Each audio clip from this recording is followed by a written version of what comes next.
1231 میں منگول کمانڈر بائیجو نویان کا ایلجی اس وقت کے سلجوقی سلطان غیاث الدین کے خسرو دوم کے دربار میں حاضر ہوا۔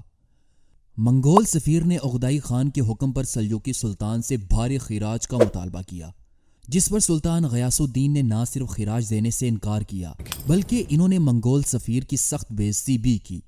اس پر منگول کمانڈر بائیجو نویان نے ارزینوم شہر پر حملہ کر کے وہاں کی تمام آبادی کو تہہ تہہ کر دیا۔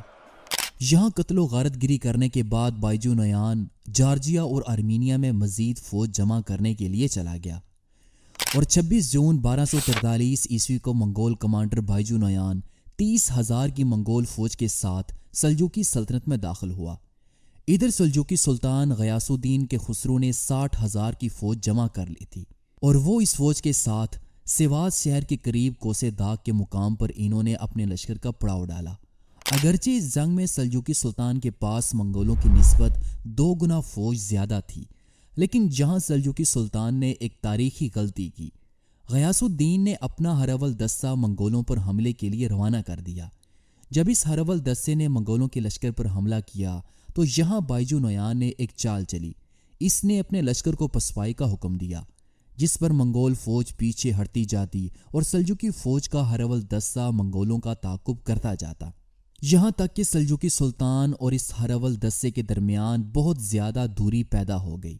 اس موقع پر اچانک بائیجو نویان نے پلٹ کر اپنی فوج کو حملے کا حکم دیا۔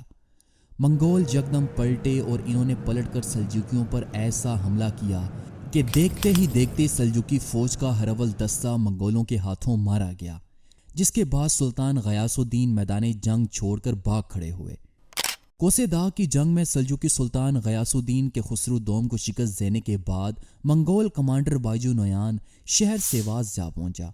اس وقت سیواز شہر کے قاضی امام ربانی نجم الدین تھے، جو غالباً خوارزم پر منگولوں کے حملے اور سلطان جلال الدین خوارزمی کی شکست کے وقت سے وہاں موجود تھے، اور اب وہ سلطان غیاث الدین کے خسرو ثانی کی خدمت میں حاضر ہو چکے تھے، جنہوں نے انہیں شہر سیواز کی حکومت عطا کر دی تھی۔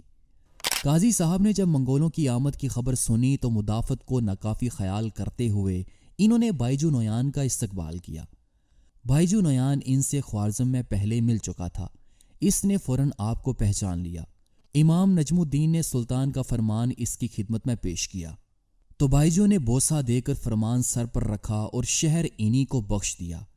یہاں سے بائیجو نویان نے کیسریا کا رخ کیا اور صرف 15 دن کے محاصرے کے بعد اس پر بھی قابض ہو گیا۔